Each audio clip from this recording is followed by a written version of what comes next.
Hey YouTube family, we're gonna do a quick canning video, okay? So I harvested some collards, some kale, and some cabbage leaves today. So I am canning them up instead of just cooking them and putting them in my freezer, okay? So I have a teaspoon here, and I'm going to add a teaspoon of kosher salt to this. So all I did was soak them in my sink with some vinegar, some water with some vinegar in it, and I let them soak to clean them off. It's not as gritty as dealing with the ones from the store, because it's always gritty, like they have sand in it, like when you look at your water after you go through the first clean of your greens, you have that sandiness at the bottom of your sink. I do anyway. But even though I still was harvesting from my garden, they had dirt on them, so I soaked them in vinegar water, cleaned them up, rinsed out the sink, soaked them a second go round, rinsed them off, cut them up, took most of the stems off because I don't keep the big pieces of stem. I keep the smaller pieces though. I keep some of it. And then I just stuffed the jars very tightly, so literally I can barely push down on these greens that's in here. Put some of these over here. And now I'm going to add a teaspoon of salt to each one, because as these pressure can, they're not going to be as full in the jar. If you ever made greens, you know they cook down. And like I said, there's kale. There's some kale in here, some cabbage leaves, and some collards. Okay, and I grow the Georgia collards, if anybody wants to know.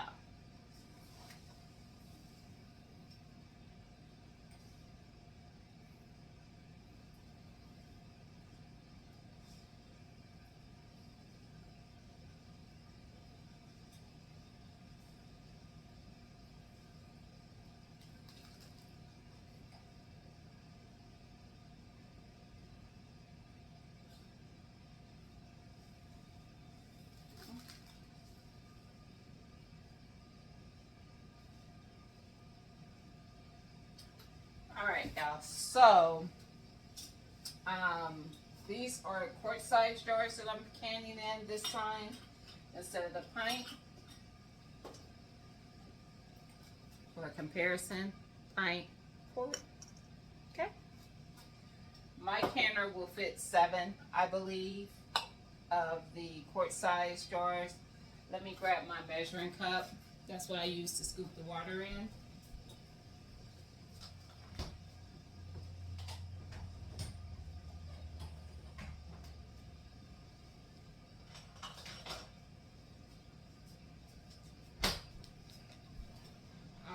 So, I'm just going to use my measuring cup for that.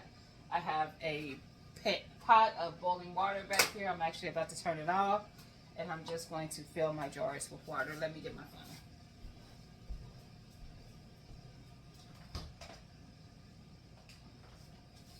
phone. I just washed everything, so it's all in my dishwasher. All right.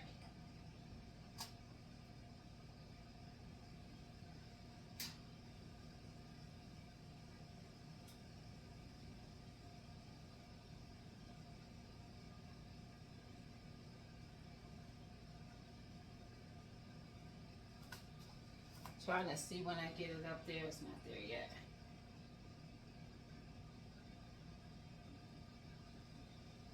All right.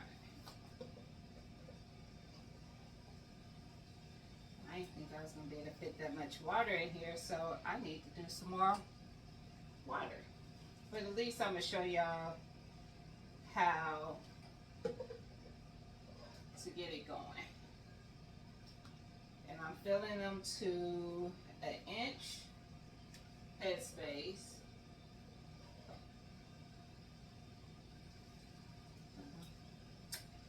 Alright, so for a measure. That first ear is about 1 inch from the mouth of the jar. Hold on a second.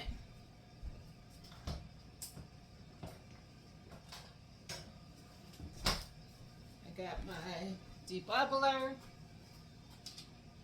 Alright, so now I'm just going to press around in the greens. This hot water is already starting to cook them some.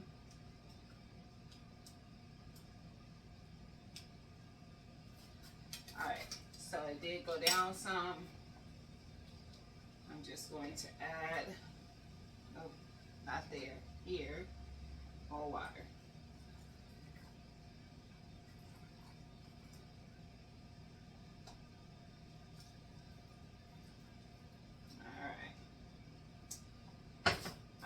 So now I have it where it needs to be at. All I'm going to do with the rest of these jars, like I said, I got to get some more water boiled up to finish it, but I got my vinegar here. I'm just going to not soak, but get my paper towel a little moist with it. And then I'm going to clean the rim of the jars. And that's just to help ensure that it seals properly.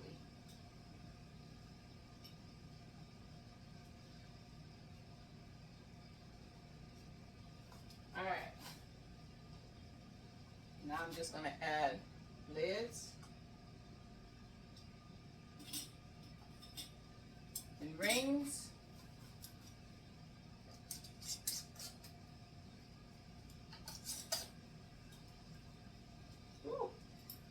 They already hot. And then I'm just going to add them to the canner. Woo. Alright, so I'm going to boil some more water to fill the rest of my jars. The reason I'm doing hot water like that is because we're putting jars into hot pot. We want hot jars, hot pot. Cold jars, hot pot could crack your jars. Okay? Alright. So I will be back after I get them all filled and put into the canner. Then I'll let you know what we do next. Alright guys, so I have all of my jars in the canner. I left this one out because I realized when I did the first one and I put the ring on, I didn't talk about the fact of how tight you tighten it. So if you have the ball book or you watch any videos of people canning, they always say can fingertip tight. Child, my fingertip tight is not that tight. So I always give it just a little bit more. You don't want it so tight that you can't undo it, but I just give it a little bit more so don't manhandle it, okay? That's what they're trying to get you from doing, is having it so tight that when it gives you an improper seal, because you're pretty much tightening the lid down too much. So I haven't had any issues with any of my seals on my jars. Like I said, my canner will hold 7 of these quart-sized jars. I have 6 in here. So let me let you see. Sorry guys. I have 6 in there. The 7th one fits in the middle. All right. So now I'm going to put my lid on. Just let me grab it. Here's my lid.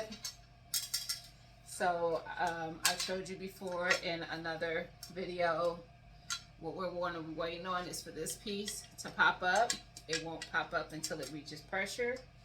We will let it steam at pressure for 10 minutes. So once it pops, I will let it, I was trying to make sure, oh, I didn't. I was gonna say, that's what I hesitated for. I was looking to see if I was putting it on right. There we go. So I could type it on here. All right, so after that happens, I'll wait 10 minutes. Then I will put my weight on and I will let that sit until it starts to wobble. It'll like slightly rock, and then I will start the timer. These are going to pressure can for an hour and 30 minutes because I'm doing quart size jars. If I was doing pint jars, which are the smaller ones, I would do these for an hour and 10 minutes. Okay? So an hour and 30 minutes will be the full time for just the pressure canning after I have the weight on and it begins to rock, and I let it go for about 10 minutes that way, then an hour and 30. And then when my timer goes off at an hour and 30, I'm going to push this back away from the heat and just let it depressure. Once it does, this will stop rocking. That's going to drop back down. And then I still wait a while because I'm not in any rush to open it up. And usually I will crack it. I will unseal it so where it can get some air, a little bit of air in there. And then I will begin to take them out and I will sit them on my towel. I will leave them here for 24 hours before I take the ring off and check to see if I got a seal, to then put them away in my basement on the shelf. But yeah, we get there. So I'm gonna let this do what it does. I will bring you guys back when I am putting the weight on. Actually, I will bring, because you don't need to see me put the weight on. Y'all have seen it before. I will bring you back when it starts rocking. And it's been 10 minutes and I'm about to start the timer. Just for those who want to know what that looks like or sounds like, okay? All right. I'll be back. All right, guys. So we have started the timer. 1 hour and 30 minutes. So at, would that be 1 o'clock? It will be done. So then I will take it off of the heat and allow it to depressure. And then I'll just show you guys what it looks like coming out of the canner. All right? All right, I'll be back, guys. Okay, guys. So this is the finished product for the canned greens. So not bad at all. I can see, like, you see where there's water lower in that one. This one no, they look like about the same. I thought they all kind of siphoned.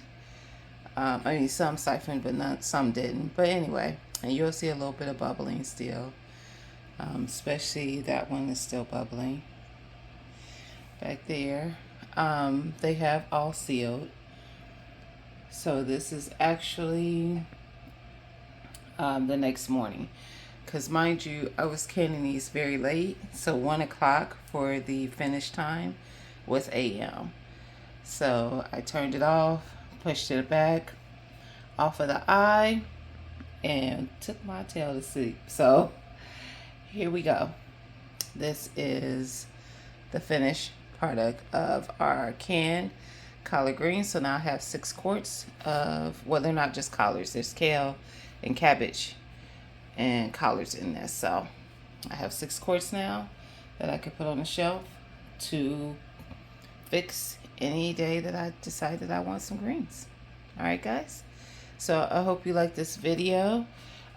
Just so you know, when you can stuff, they typically will siphon.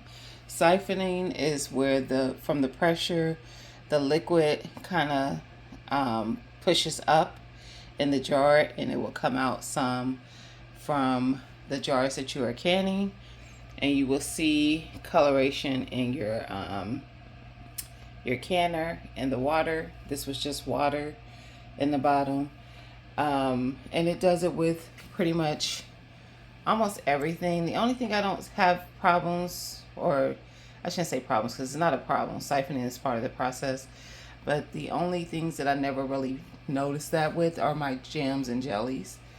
But my salsa sometimes, my pasta sauce, and meats and things like that, I typically will notice that. So I try not to touch them too much when I pull them out the canner, just to ensure that I get a proper seal. As you can see, they are already sealed, but I won't handle them too much. They're still hot. I'll start handling them. I probably won't touch them at all today. Like I said, this process ended at like 1 a.m. Yes, well, this morning. It is now 6:31 in the morning. So I probably will not touch them at all today. And then tomorrow I will take the rings off, and then they will be, I will ensure I have a proper seal, and they'll be able to be stored on my shelf. Okay? All right, guys. Thanks for watching. Again, I hope you like this video. Don't forget to like, comment, subscribe, and share.